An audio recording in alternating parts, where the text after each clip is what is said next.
Hi there, and welcome into Real Conversations, a film podcast that seeks to explore the history of the Reel to Reel International Film Festival presented by the Cleveland County Arts Council. My name is Thomas Manning, and this year Reel to Reel is celebrating 25 years. I'm joined today by Julietta Korbel, director of the short film Macula, an official selection of Reel to Reel 2024. So, Julietta, thank you so much for your time today. Thank you. Thank you so much for being here. I'm Yeah. happy. We're happy to have you, and congrats to you and your whole team on the selection of your film. And before we start talking about Macula specifically, I'd love to have you share a little bit about your background as a filmmaker and your passion for this art form. When did that ignite for you, and how has that led to where you are now as a filmmaker? Um, I guess it's still in development, and I think it always will be in development. It's really complicated to say when it really started, but I guess, I mean, I went to film school, so that was maybe it was like the first official thing that I was doing.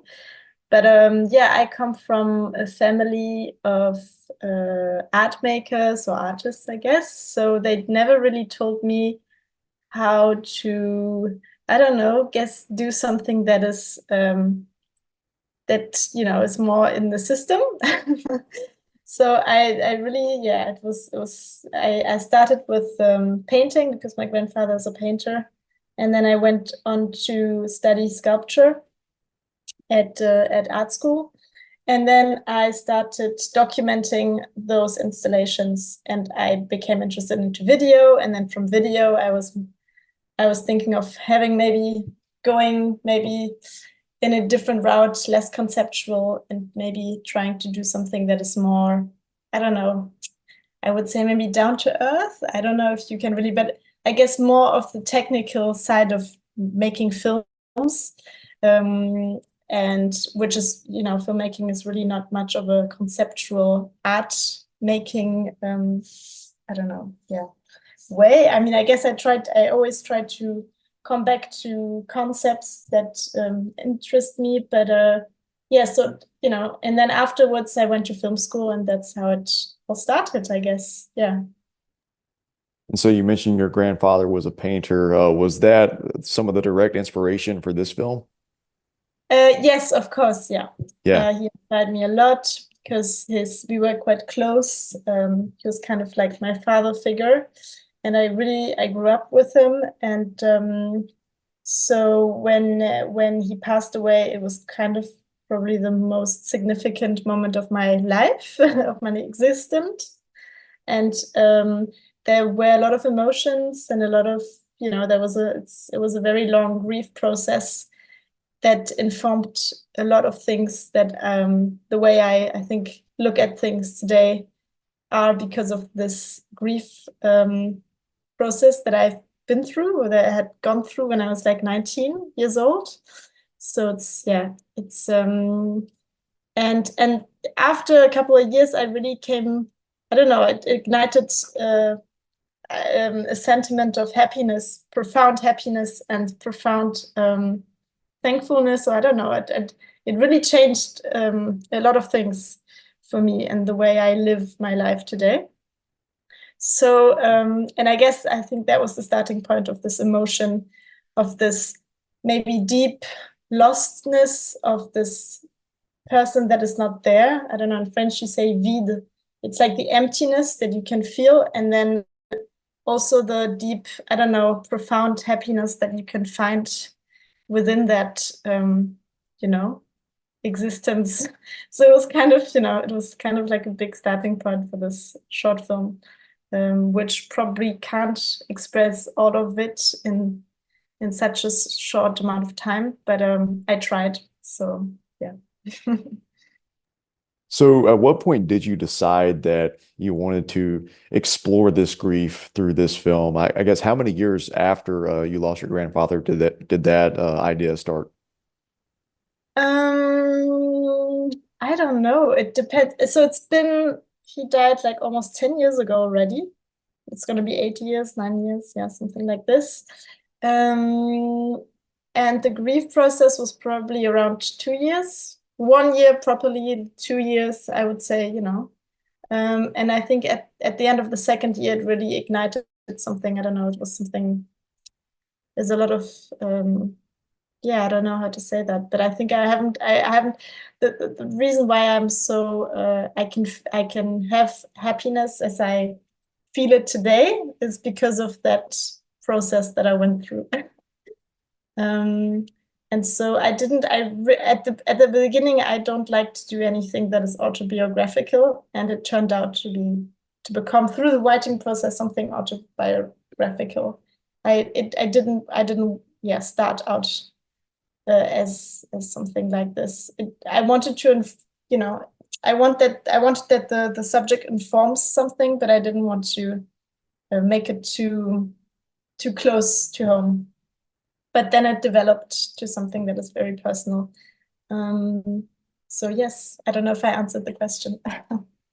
Yeah, and then speaking more to the writing process, you have a co-writer on this film, Colombe Rubini.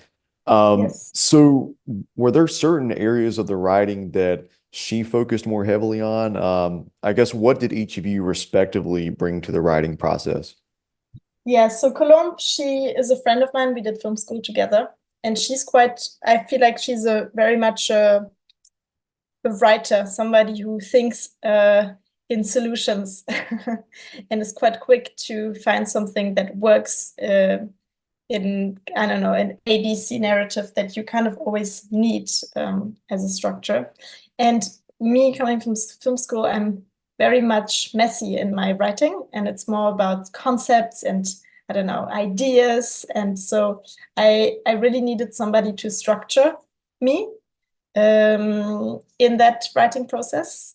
And as it is something that is very quite personal, I felt like I didn't have enough detachment because what I was feeling is not universal.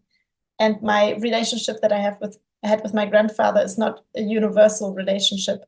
So to also be able to explain that and that somebody can kind of take the lead in that and try to figure that out.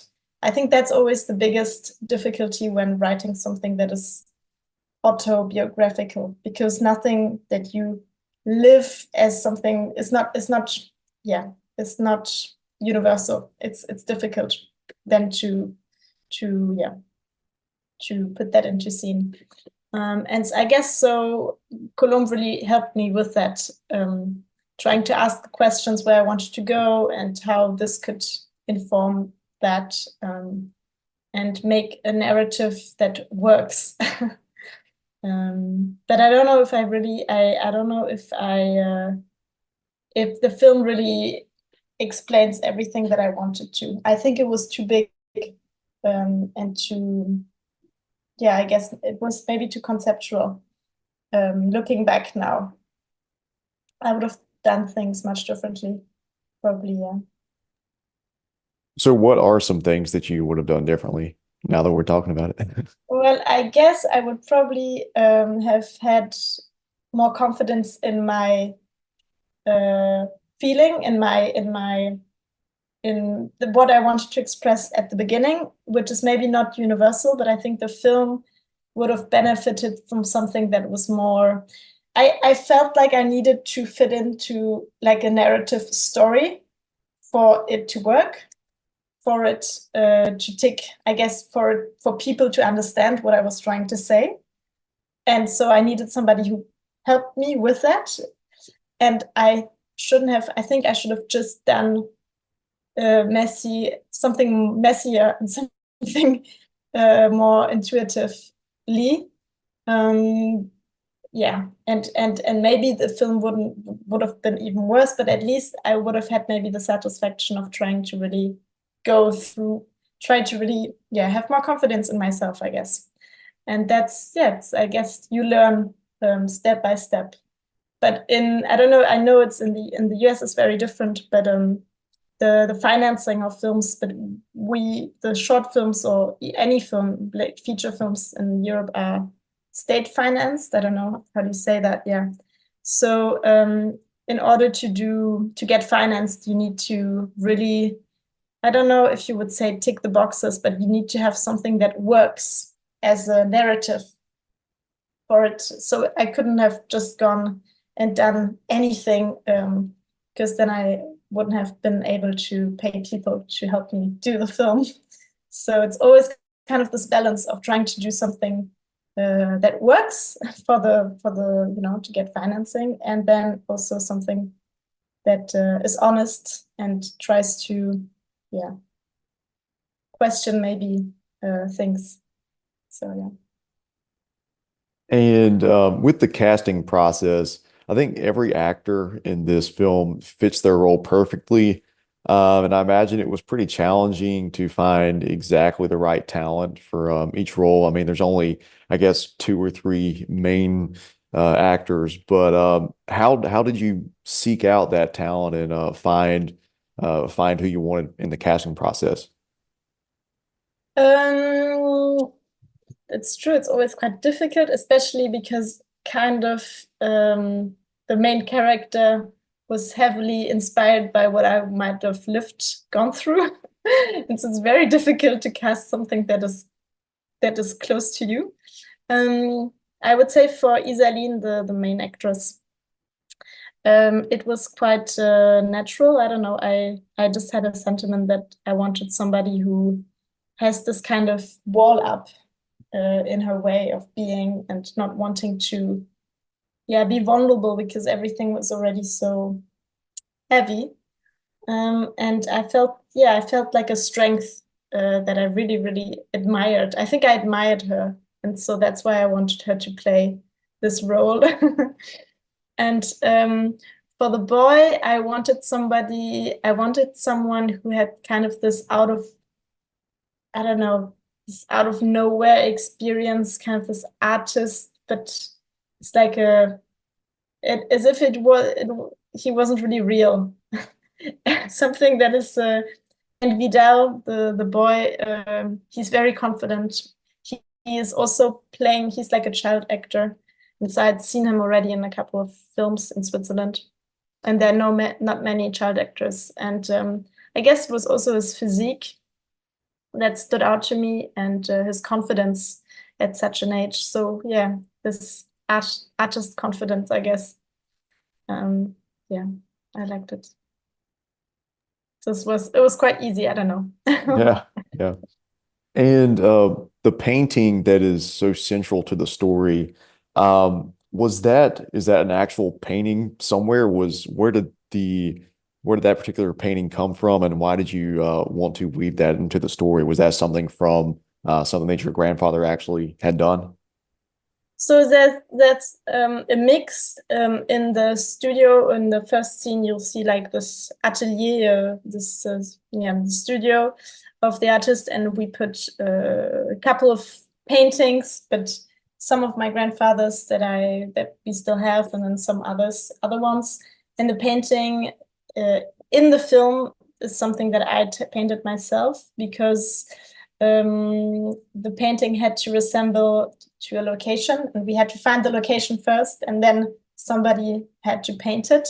And so as we didn't have much budget, I would just do it myself. And so I painted the painting that you see at the end, and that Hannah finds at the end, which is supposed to resemble the location that they find, the magic location, basically. Yeah, and so you found that location first. Yes. Was that a challenge to find? Did you kind of have a vision in your head of the type of geographical place you were looking for? Well, I knew that we would probably shoot in Switzerland, but no, we had a lot of location scouting. This film has a lot of different locations that are not quite far away. I mean, for a short film, it was really complicated, and it was a long process, a long searching process to find the art studio, to find just something that has kind of like supernatural beauty, this painting kind of, I don't know, aspect to it. As we shot also in 16 millimeters with natural lights in the summer, there was something that we really tried to find in each place that has, a painterly side to it, a mise en scène that is specific. And so, yeah, that a lot. I think I spent most of the time in prep doing location scouting. And I think today I would have done it differently. I think, again, if I think about it, but yeah, this is a very nice location. And for shooting on 16 millimeter film, was that because you wanted to give it that painterly quality and you wanted to give it that certain the way light interacts with 16 millimeter film, I guess? Yeah, I guess I really thought of, let's make a film about painting, but let's paint the film as light paints, the image onto the pellicule, onto the film. And so it was quite just in the concept of making sense of this film. It doesn't make sense on digital. It doesn't make sense for me in making it just.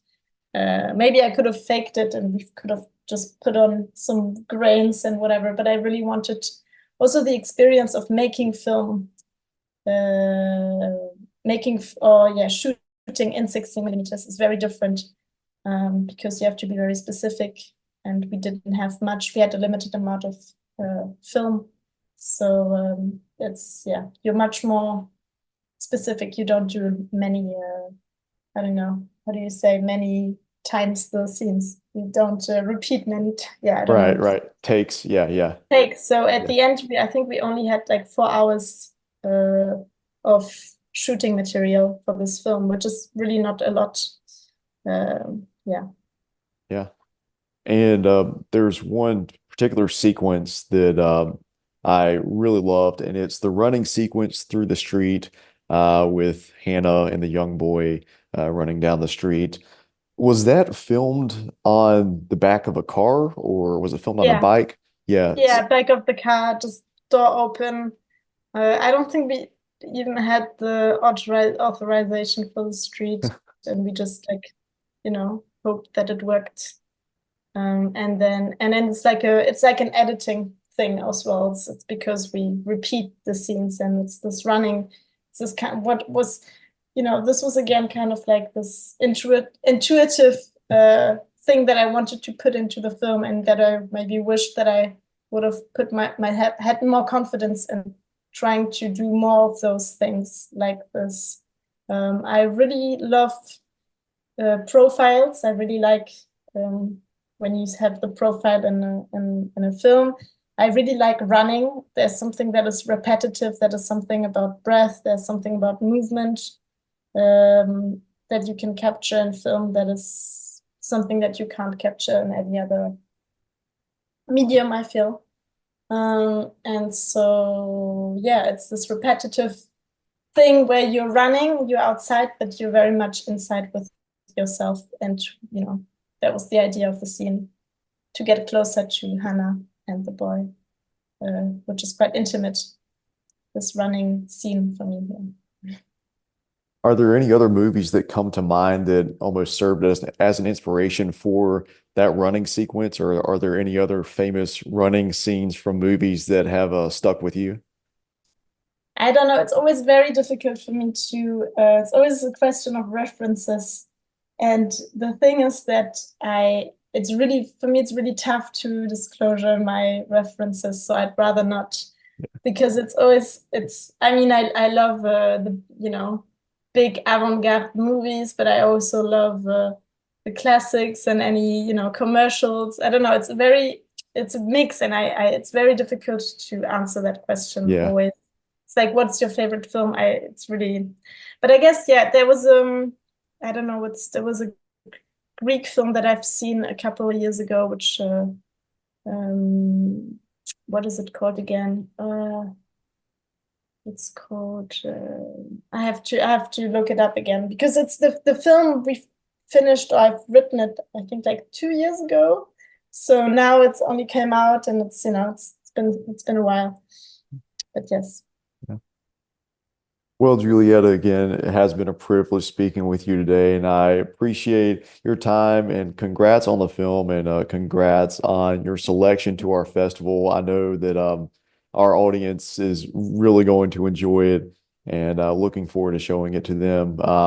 And before we wrap things up here, is there anything else you'd like to make sure to share with our listeners about your film or about what this project means to you? I don't know. No, I think it's up to everyone to whatever they think about it, if they like it, if they don't like it, it's up to them. So I just, I wish you a very successful festival, and thank you so much again for the selection. So yeah. Well, thank you all so much for listening to Real Conversations, and we will see you all next time. Thank you.